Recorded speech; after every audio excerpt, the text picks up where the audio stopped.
નમસ્તે વિદ્યાર્થીઓ, હવે આપણે 2.10 નંબરવાળો ટૉપિક લઈએ બીજા ચેપ્ટરનો, પારિમાણિક વિશ્લેષણ અને તેના ઉપયોગો. આ પણ આપણા માટે એક અગત્યનો ટૉપિક છે. JEE નીટમાં પણ આના ઉપરથી તમારે MCQ પૂછાય છે, બરાબર? તો પારિમાણિક વિશ્લેષણ કોને કહેવાય એ સમજીએ. તો આપણે શું કરીએ છીએ કે પારિમાણિક સૂત્રો જે છે એ પારિમાણિક સૂત્રોનો ઉપયોગ કરીશું અને એનો ઉપયોગ કરીને આપણે કોઈ ફિઝિક્સનું સમીકરણ હોય તો એ સમીકરણની યથાર્થતા ચકાસીશું. યથાર્થતા કહેવાય, સત્યાર્થતા કહેવાય, સુસંગતતા પણ કહેવાય, બરાબર? અને પારિમાણિક સૂત્રોનો ઉપયોગ કરીને આપણે નવું સમીકરણ બનાવીશું. સમીકરણ બનાવવું, એક ભૌતિક રાશિનું બીજી ભૌતિક રાશિ સાથે સંબંધ દર્શાવતું સમીકરણ પણ પારિમાણિક સૂત્રોના ઉપયોગથી બનાવી શકાય. એટલે ટૂંકમાં આપણે પારિમાણિક સૂત્રોનો ઉપયોગ કરવાનો છે અને એનો ઉપયોગ કરીને આપણે જે આ આપણું ભૌતિક વિજ્ઞાન છે એના અમુક પ્રશ્નો ઉકેલીશું. કેવા? જેમ કે સમીકરણ સાચું છે કે નહીં એ ચકાસીશું. એક ભૌતિક રાશિનું બીજી ભૌતિક રાશિઓ સાથે સંબંધ દર્શાવતું સમીકરણ બનાવીશું. તો આને શું કહેવાય? પારિમાણિક વિશ્લેષણ. એટલે પારિમાણિક વિશ્લેષણ એટલે પારિમાણિક સૂત્રોનો ઉપયોગ કરીને ભૌતિક વિજ્ઞાનના અમુક પ્રશ્નોનો ઉકેલ મેળવવાની પદ્ધતિ. એને શું કહેવાય? પારિમાણિક વિશ્લેષણ કહે છે, બરાબર? તો આ પારિમાણિક વિશ્લેષણ એની મદદથી આપણે ભૌતિક વિજ્ઞાનના અમુક પ્રશ્નોનો ઉકેલ મેળવીશું, બરાબર? એમાં આપણે ખાસ તો આ બે સમજવાનું છે. એક તો સમીકરણ સાચું છે કે નહીં પારિમાણિક દ્રષ્ટિએ એ ચેક કરીશું, અને બીજો ઉપયોગ આ એક ભૌતિક રાશિનું બીજી ભૌતિક રાશિ સાથે સમીકરણ બનાવવું. એ પારિમાણિક વિશ્લેષણના બે ઉપયોગો છે. એમાંથી આ પહેલો ઉપયોગ આપ્યો છે 2.10.1માં, સમીકરણોની પારિમાણિક સુસંગતતાની ચકાસણી કરવી. એટલે સુસંગતતા અથવા હમણાં કીધું એમ આવો શબ્દ વાપરે છે, યથાર્થતા શબ્દ વાપરે છે, બરાબર? પછી સત્યાર્થતા શબ્દ વાપરે છે. તો થિયરી કે દાખલો આ રીતે પૂછાય કે ભાઈ ભૌતિક સમીકરણની યથાર્થતા ચકાસો પારિમાણિક વિશ્લેષણનો ઉપયોગ કરીને, બરાબર? તો એ આપણે આ રીતે ગણીશું, બરાબર ને? ચલો, તો પહેલાં આપણે એ સમજીએ કે આ યથાર્થતા ચકાસવું એટલે શું, કેવી રીતે યથાર્થતા ચકાસી શકાય, બરાબર? તો એના માટે પહેલાં આપણે એક નિયમ સમજીએ. આગળની થિયરીઓમાં આપણે જોયું હતું કે ભાઈ ધારો કે દબાણ હોય તો દબાણ બરાબર આપણને ખબર છે બળ ભાગ્યા ક્ષેત્રફળ થાય. દબાણ એટલે બળ ભાગ્યા ક્ષેત્રફળ, બરાબર? તો દબાણનું પારિમાણિક સૂત્ર બનાવવું હોય તો આગળ આપણે જોયું બળનું પારિમાણિક સૂત્ર M1L1 T-2 મૂકીએ, છેદમાં ક્ષેત્રફળનું L2, બરાબર? અને પછી આપણે શું કર્યું હતું કે આ બેના છેદ ઉડાડ્યા હતા. આ 1 અને આ 2 ઉડી જાય એટલે અહીંયા શું વધે? 1 વધે. આ બે એક ઘાત ઉડી ગઈ એટલે 1 વધે. જો એવું ના કરવું હોય તો હકીકતમાં શું થાય? ઉપર L1 હતી, આ નીચે L2 ઉપર જાય એટલે -2 થઈ જાય. ઉપર જાય એટલે -2 થાય. -2 થાય તો 1 - 2 એટલે શું વધે? -1, બરાબર? અને અહીંયા એવું જ થયું ને, આ છેદમાં 1 વધી ઉપર જાય તો એ એલની -1 થાય. તો દબાણનું પારિમાણિક સૂત્ર કયું બન્યું હતું? m1 l - 1 t - 2. બરાબર. તો અહીંયા તમે જોયું આપણે એલ અને એલની ઘાતોનો જ સરવાળો બાદબાકી કરી. એ રીતે એમ હોય તો એ એમની ઘાતો સાથે જ સરવાળો બાદબાકી થાય, ટી હોય તો ટીની ઘાતો સાથે જ એનો સરવાળો બાદબાકી થઈ શકે. આનો અર્થ એ થયો કે સમાન ભૌતિક રાશિઓની જ સરવાળો કે બાદબાકી કરી શકાય. એટલે સમાન પરિમાણવાળા હોવા જોઈએ. એલ તો એલ જ ની જ સરવાળો બાદબાકી થાય, ટી તો ટી માટે જ સરવાળો બાદબાકી થાય, એક ટી અને બીજો ટી, એ રીતે. એટલે સમય માટે સરવાળો બાદબાકી થાય ઘાતોની. દળ હોય તો દળની સાથે જ એનો સરવાળો કે બાદબાકી થાય ઘાતમાં. બરાબર ને? તો આ જે આપણે આવું કરીએ છીએ કે સમાન ભૌતિક રાશિઓમાં જ આપણે ઉમેરી કે બાદ કરી શકીએ, એને પરિમાણનો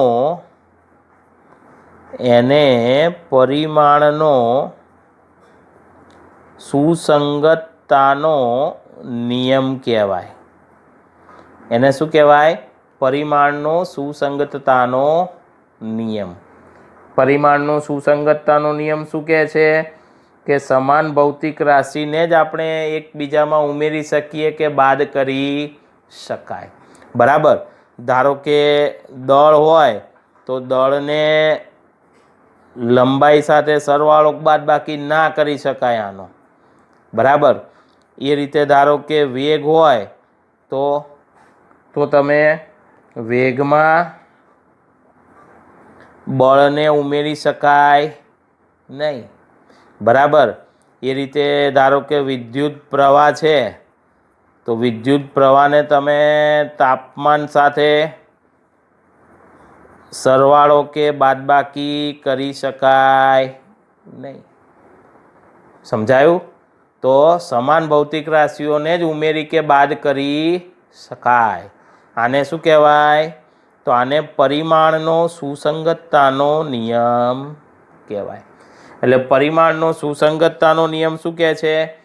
કે સમાન ભૌતિક રાશિઓને જ તમે એકબીજામાં ઉમેરી કે બાદ કરી શકો. બરાબર. તો એનો ઉપયોગ આપણે અહીંયા પારિમાણિક સૂત્રમાં કરીશું. બરાબર. એટલે સમાન ભૌતિક રાશિ હોય, સમાન પરિમાણો, એને જ આપણે સરવાળો બાદબાકી કરીશું. બરાબર. અને એનો ઉપયોગ કરીને આપણે શું કરવાનું છે?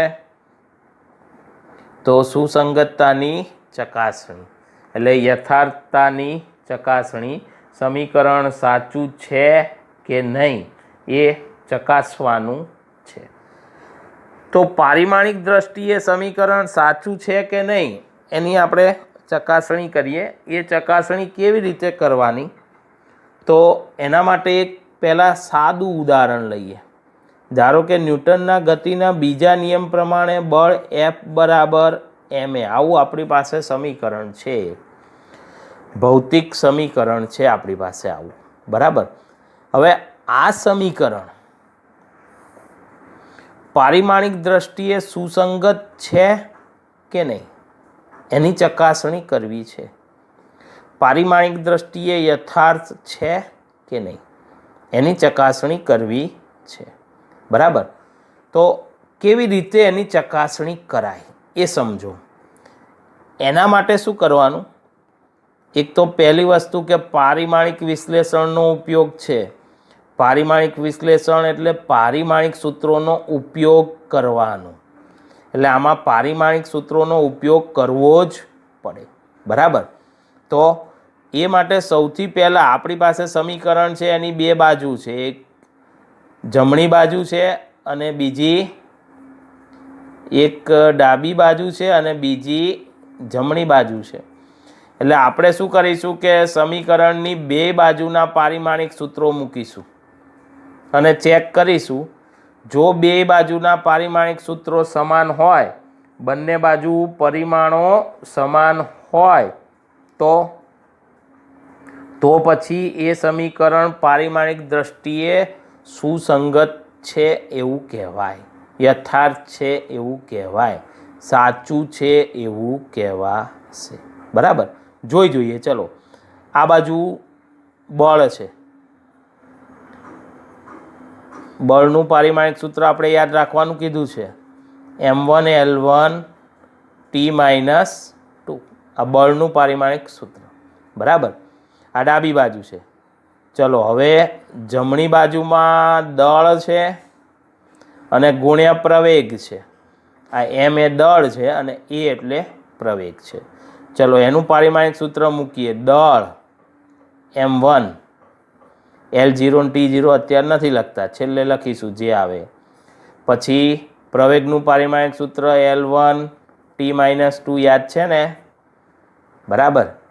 ચલો, તો પારિમાણિક સૂત્ર કયું તૈયાર થયું? M1 L1 T-2.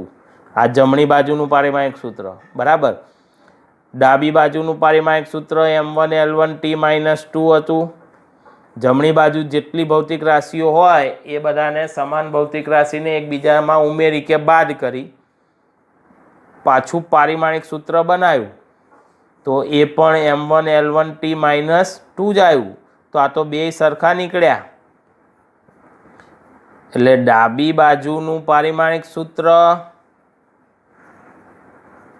બરાબર જમણી બાજુનું પારિમાણિક સૂત્ર. એટલે ડાબી બાજુના પરિમાણો અને જમણી બાજુના પરિમાણો કેવા મળ્યા? સરખા.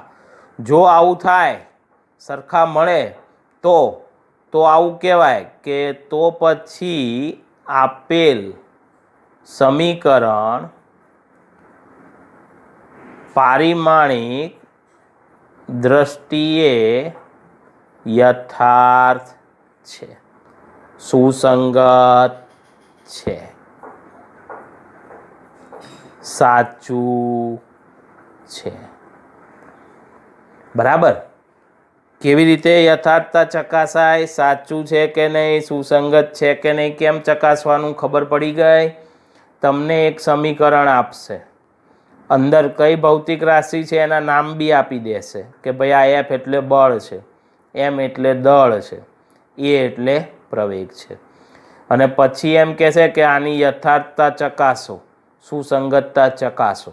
એટલે આપણે શું કરવાનું? પહેલાં ડાબી બાજુ લઈશું. બરાબર, કે ડાબી બાજુ બળ છે એનું પારિમાણિક સૂત્ર બનાવીશું. બરાબર. પછી જમણી બાજુ લેવાનું. જમણી બાજુ જેટલી ભૌતિક રાશિઓ એ બધી ભેગી કરીને એનું એક પારિમાણિક સૂત્ર બનાવવાનું. પછી જોવાનું કે ડાબી બાજુ અને જમણી બાજુનું પારિમાણિક સૂત્ર સરખું છે કે હા સરખું છે. અહીંયા M1 L1 T-2 છે, જમણી બાજુ M1 L1 T-2 છે, તો સરખું છે. તો આપેલ સમીકરણ પારિમાણિક દ્રષ્ટિએ કેવું છે? યથાર્થ છે, સુસંગત છે, સાચું છે એવું કહેવાય. અને જો ડાબાનું પારિમાણિક સૂત્ર ઇઝ નોટ ઇક્વલ ટુ જબાનું પારિમાણિક સૂત્ર હોય તો એવું કહેવાય કે આપેલ સમીકરણ પારિમાણિક દ્રષ્ટિએ સાચું નથી, યથાર્થ નથી, સુસંગત નથી. બરાબર, સમજાયું? તો આ રીતે તમે સમીકરણની યથાર્થતા કે સુસંગતતા ચકાસી શકો. હવે આમાં એક પોઈન્ટ યાદ રાખવાનો કે સમીકરણ પારિમાણિક દ્રષ્ટિએ સાચું હોય તો એ સમીકરણ વાસ્તવમાં સાચું ન પણ હોઈ શકે. બરાબર ને? આ સમીકરણ તો વાસ્તવમાં બી છે, પણ અમુક સમીકરણ તમને એવા આપશે કે વાસ્તવિક ના હોય પણ પારિમાણિક દ્રષ્ટિએ કેવું હોય? સાચું હોય. પણ પારિમાણિક દ્રષ્ટિએ જે સમીકરણ ખોટું નીકળે, જેમાં ડાબાનું પારિમાણિક સૂત્ર ઇઝ નોટ ઇક્વલ ટુ જબાનું પારિમાણિક સૂત્ર થાય, એ સમીકરણ વાસ્તવમાં પણ ખોટું જ હોય. સમજાયું? પારિમાણિક દ્રષ્ટિએ સાચું હોય તો વાસ્તવમાં કદાચ એ સમીકરણ ખોટું હોઈ શકે, એવું સમીકરણ આપણા ફિઝિક્સમાં ના પણ હોય, એવું બને. પણ પારિમાણિક દ્રષ્ટિએ ખોટું હોય એ સમીકરણ તો ફિઝિક્સમાં હોય જ નહીં, એ ખોટું જ હોય. સમજાયું? સમજાયો ને પોઈન્ટ? ફરીવાર સાંભળો. શું કીધું? કે જે સમીકરણ પારિમાણિક દ્રષ્ટિએ સાચું હોય એ કદાચ વાસ્તવિક ના પણ હોય, પણ પારિમાણિક દ્રષ્ટિએ ખોટું સમીકરણ હોય એ તો વાસ્તવમાં પણ ખોટું જ હોય. એવું સમીકરણ શક્ય જ નથી કે જે પારિમાણિક દ્રષ્ટિએ ખોટું હોય. બરાબર? તો આ તો આપણે એક એક્સ્ટ્રા ઉદાહરણ આપીને સમજાવ્યું. બરાબર? હવે આપણે ચોપડીમાં જે ઉદાહરણ આપ્યું છે એ જોઈએ. તો ચોપડીમાં આવું એક સમીકરણ આપણને આપ્યું છે, x બરાબર x0 plus v0t plus 1/2 at². બરાબર? આવું આપણને એક સમીકરણ આપ્યું છે. હવે આ સમીકરણની આપણે સુસંગતતા ચકાસીએ. બરાબર ને? કે આ સમીકરણ સુસંગત છે કે નહીં. તો એના માટે આપણને આ એક્સ એટલે શું એ બધા ભૌતિક રાશિઓ આપણને ખબર હોવી જોઈએ. આમાં જે એક્સ છે, એક્સ બરાબર કાપેલું અંતર છે. બરાબર? અને આપણી સમીકરણની કઈ બાજુ છે? ડાબી બાજુ. બરાબર? તો પહેલાં ડાબી બાજુનું પારિમાણિક સૂત્ર લેવું પડે. તો એક્સનું પારિમાણિક સૂત્ર લઈએ. અંતર છે એટલે m0 l1 t0. બરાબર ને? અંતર છે એટલે ખાલી લંબાઈનું જ પરિમાણ આવે l1. તો આ ડાબી બાજુનું પારિમાણિક સૂત્ર થઈ ગયું. હવે જમણી બાજુ જઈએ તો જમણી બાજુ જેટલી બી ભૌતિક રાશિઓ છે એ બધાના પારિમાણિક સૂત્રો બનાવવા પડે અને એ આની જેટલા થવા જોઈએ. તો આ સમીકરણ પારિમાણિક દ્રષ્ટિએ સુસંગત છે એવું કહેવાય, નહીતર સુસંગત નથી, યથાર્થ નથી એવું કહેવાશે.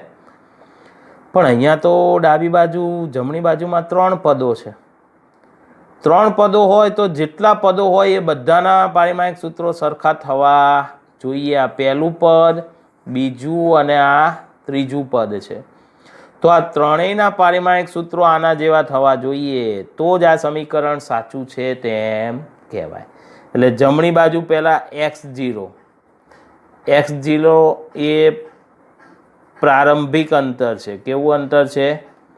હવે પ્રારંભિક હોય કે અંતિમ હોય, અંતર એટલે અંતર એ m0 l1 t0 જ થાય. બરાબર ને? અંતર હોય, સ્થાનાંતર હોય, લંબાઈ હોય, આ બધાને પરિમાણ કયું આવે? લંબાઈનું જ આવે, l1 જ આવે. બરાબર? ચલો, તો આ બેનું તો સરખું નીકળ્યું. જો ડાબી બાજુ m0 l1 t0 છે અને x0નું બી આવ્યું. બરાબર છે. હજી આ બેનું પણ આ જ આવવું જોઈએ, તો જ આ સમીકરણ પારિમાણિક દ્રષ્ટિએ યથાર્થ ગણાશે. ચલો, હવે બીજું પદ લઈએ, v0t. v0 એટલે પ્રારંભિક વેગ છે. બરાબર ને? v0 શું છે? એ પ્રારંભિક વેગ. વેગ એટલે ઝડપ, t એટલે સમય છે. તો વેગનું પારિમાણિક સૂત્ર આગળ લઈ લીધું આપણે, m0 l1 t-1 અને સમયનું t1 +1 -1 કેટલા થાય? 0. એટલે m0 l1 આ tની 0 થઈ ગઈ. તો આ પારિમાણિક સૂત્ર આ પદનું. તો ચલો, આ ત્રણેય સરખા થયા. હજી એક આનું જોવાનું. જો આનું સરખું ના થાય તો આખું સમીકરણ ખોટું. આ યાદ રાખવાનું. આવું પ્લસ માઇનસમાં સમીકરણ હોય, જમણી બાજુ પદો પ્લસ માઇનસ વાળા આપેલા હોય, તો એ બધા પદોના પારિમાણિક સૂત્રો ડાબી બાજુના પારિમાણિક સૂત્ર જેટલા થવા જોઈએ. એક પણ પદનું પારિમાણિક સૂત્ર ડાબા જેવું ના મળે તો સમીકરણ આખું ખોટું ગણાશે. બરાબર? તો એમાં આપણે જોયું કે આ પહેલા ને બીજા પદનું તો પારિમાણિક સૂત્ર ડાબી બાજુ જેવું જ મળ્યું છે. ઓકે, હજી એક આનું ચેક કરવાનું બાકી છે. હવે એમાં કઈ ભૌતિક રાશિ છે? એક તો એ એટલે પ્રવેગ છે અને ટી એટલે સમય છે. હવે 1/2 તો સંખ્યા છે એટલે સંખ્યા લેવાની જરૂર નથી. તો આપણે પારિમાણિક સૂત્ર બનાવવાનું છે એ ટી સ્ક્વેરનું. પહેલાં પ્રવેગનું પારિમાણિક સૂત્ર m0 L1 t-2, પછી સમયનું પારિમાણિક સૂત્ર પણ એનો સ્ક્વેર છે એટલે ટી સ્ક્વેર. થાય આવું પારિમાણિક સૂત્ર. -2 + 2 સમયની ઘાતો, સમાન પરિમાણો, સમાન ભૌતિક રાશિ હોય તો એના પરિમાણો આપણે પ્લસ માઇનસ કરી શકીએ. તો -2 + 2 કેટલા થાય? 0. તો m0 L1 અહીંયા ટીની ઘાતે 0 થઈ ગઈ, એ ટી સ્ક્વેર. તો આ તો ત્રીજાનું પારિમાણિક સૂત્ર બી ડાબી બાજુ જેટલું જ મળ્યું. જો m0 L1 t0. આનો અર્થ એ થયો કે બધા પદોના પારિમાણિક સૂત્રો કેવા છે? સમાન છે. બરાબર. તો આ સમીકરણ શું કહેવાય? પારિમાણિક દ્રષ્ટિએ યથાર્થ છે. કેમ? કેમ કે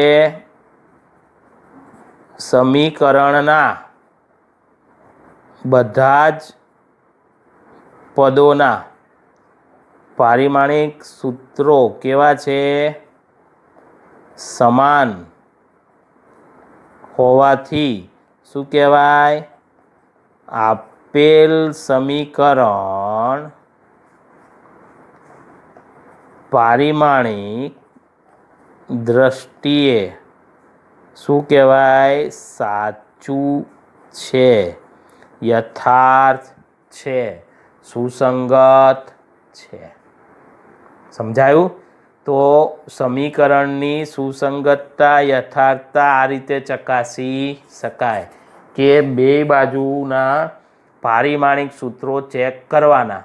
સમાન હોય તો સમીકરણ યથાર્થ છે, સમાન ના હોય તો સમીકરણ યથાર્થ નથી.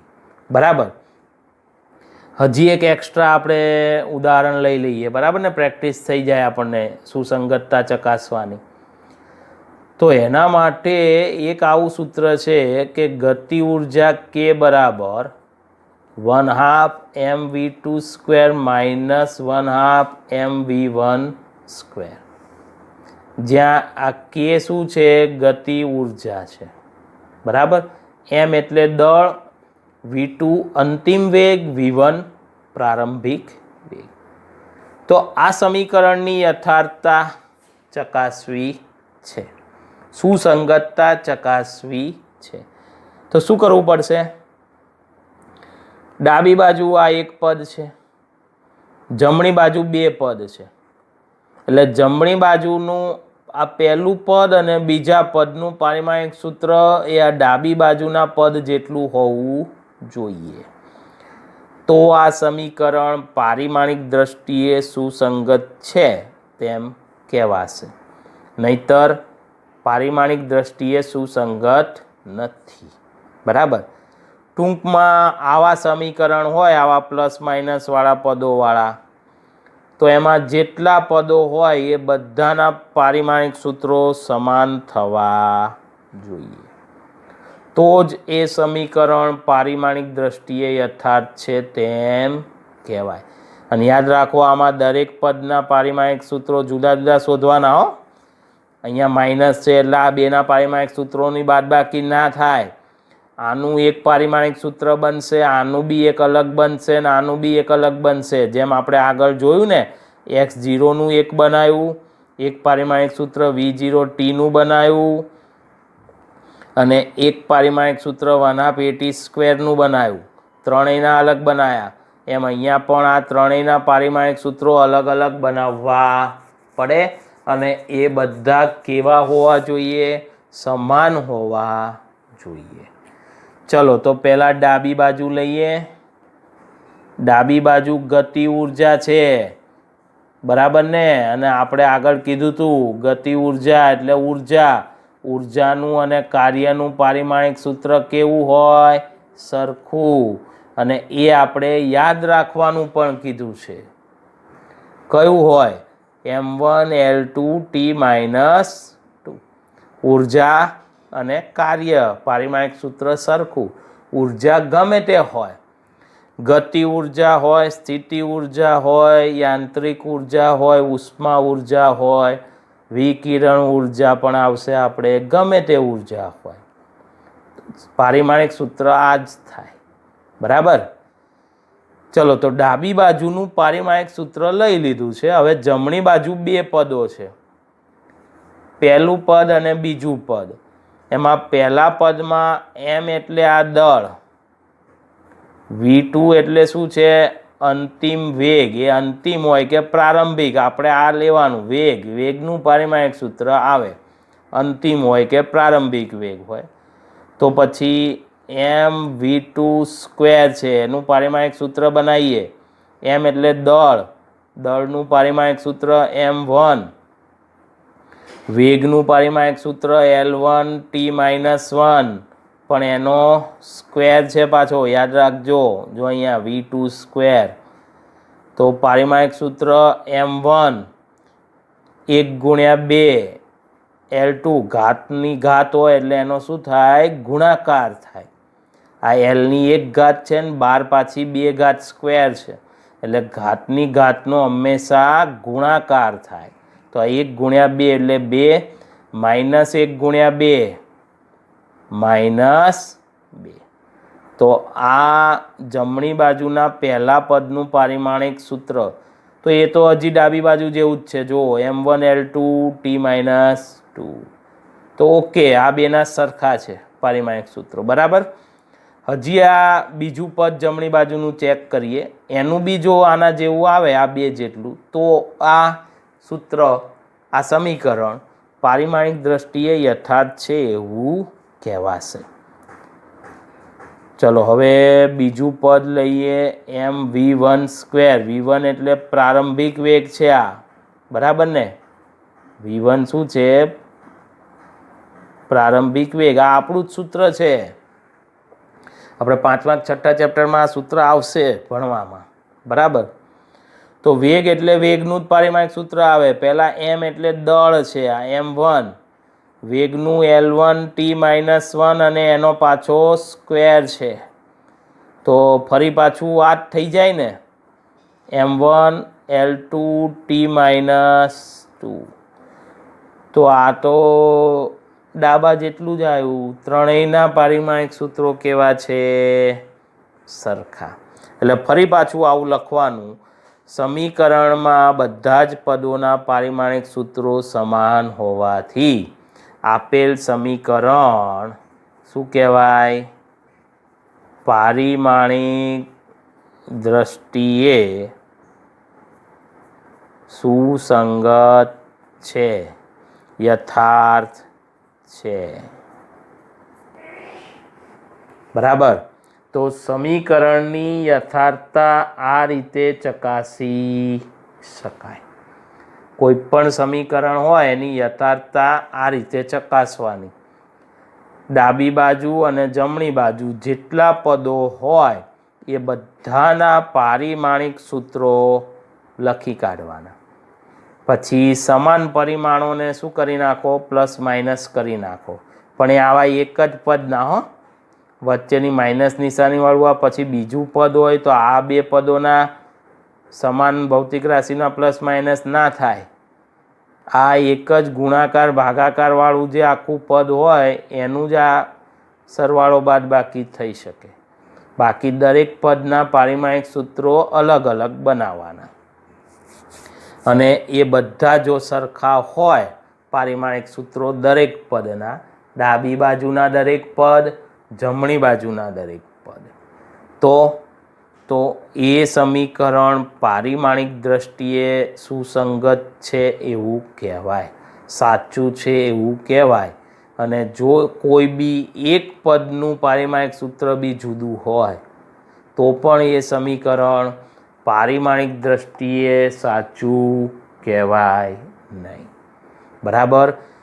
પણ યાદ રાખો, આમાં મેં જે તમને 12 ભૌતિક રાશિના પારિમાણિક સૂત્રો જે લખાયા હતા આગળના લેક્ચરમાં, એ તૈયાર રાખવા પડે. એ તમને આવડતા હોય તો જ તમે આ દાખલાઓ, આવી થિયરી લખી શકો. નહીંતર તમને ધારો કે આ ગતિ ઉર્જાનું પારિમાણિક સૂત્ર નથી આવડતું તો તમે શું કરી લો? તો તમે કઈ રીતે સુસંગતતા ચકાસો? તમને વેગનું પારિમાણિક સૂત્ર જ નહીં ખબર તો કેવી રીતે પારિમાણિક સુસંગતતા ચકાસી શકાય? એટલે આગળની જે 12 ભૌતિક રાશિઓ છે એના પારિમાણિક સૂત્રો દરેકે મોઢે રાખવા પડે, તો જ આવા દાખલાઓ કે આવી થિયરીઓ તમે ફટાફટ ગણી શકો. હજી આના પછીનો બીજો ઉપયોગ છે, એમાંય પારિમાણિક સૂત્રો પુષ્કળ ઉપયોગમાં લેવા પડશે. બરાબર છે?